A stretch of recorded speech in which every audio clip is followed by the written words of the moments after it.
All right, so we said we needed a little bit more theory to handle these relative maximums and minimums. And so we're going to talk a little bit about how the derivative and the shape of the graph are related. Specifically, the idea of increasing and decreasing functions. So again, getting away from some calculus just for a minute, where we can talk about some geometry. We say that a function, and again, we'll just call it f, is increasing on an interval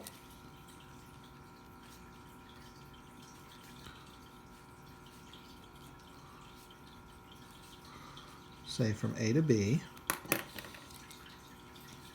if for any two x values, and we're going to call them x1 and x2, in our interval, so that x1 is less than x2, we also get that f of x1 is less than f of x2. Just like our definitions for maximums and minimums, this does not rely on calculus at all. Now this definition is kind of crappy because it's a little bit on the technical side, but as usual, the graph is really the thing that is going to kind of clear up what's going on. And so let's just draw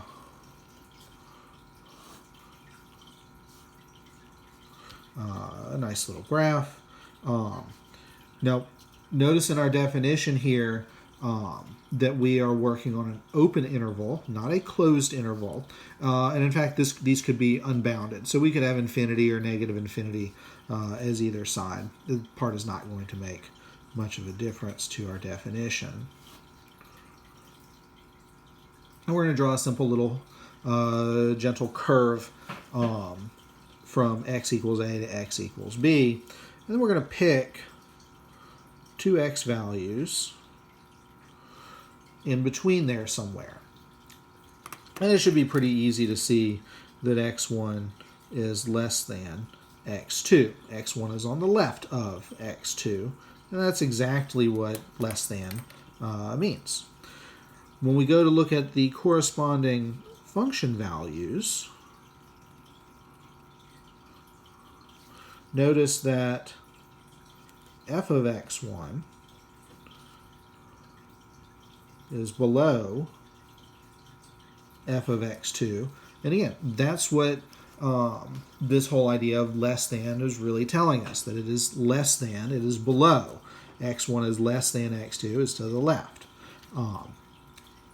And so we could move these 2 points, x1 and x2, we could really move those anywhere in between A and B. We could spread them out, we could put them closer together, we could move from one side to the other. But as long as we looked at one point that's on the left over the other, the corresponding function values are always going to maintain this relationship, that f of x2 is the point above and f of x1 is the point below. So geometrically, or graphically, the function is rising from left to right.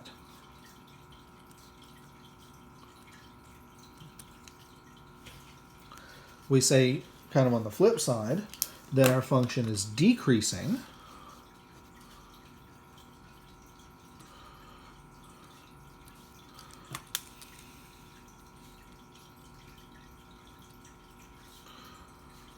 on an interval from A to B if, again, for any two x values, we'll call them x1 and x2, with the same x1 less than x2. That's not going to be different, but we also get that f of x1, this part, does change, is now greater than f of x2. So the direction of our inequality has changed from our definition of increasing to our definition of decreasing. And our graph is going to change in a similar kind of way. We'll draw a nice little picture from A to B.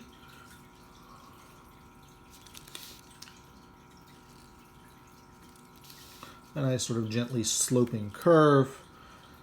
Pick an x1 and an x2.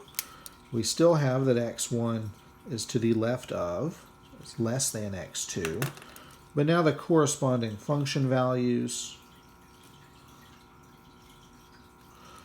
f of x1 is now above f of x2. And again, we can move these 2 points anywhere in the interval, and as long as x1 is the one we call on the left side and x2 is the one on the right side, the y values here are going to maintain the same relationship. So geometrically or graphically, for the most part, whenever I say geometric, I'm talking about what the graph looks like. The function is falling from left to right.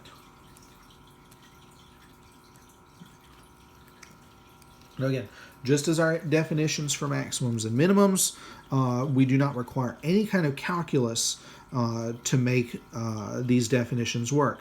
We don't need to know that the function is continuous, for instance. We don't need to know that it's differentiable or that we can draw tangent lines or anything like that. All we need to do is to be able to draw the graph. Now, I have drawn these graphs so that they are continuous functions, that we can find derivatives, but that's not required. We could have an increasing function that is discontinuous,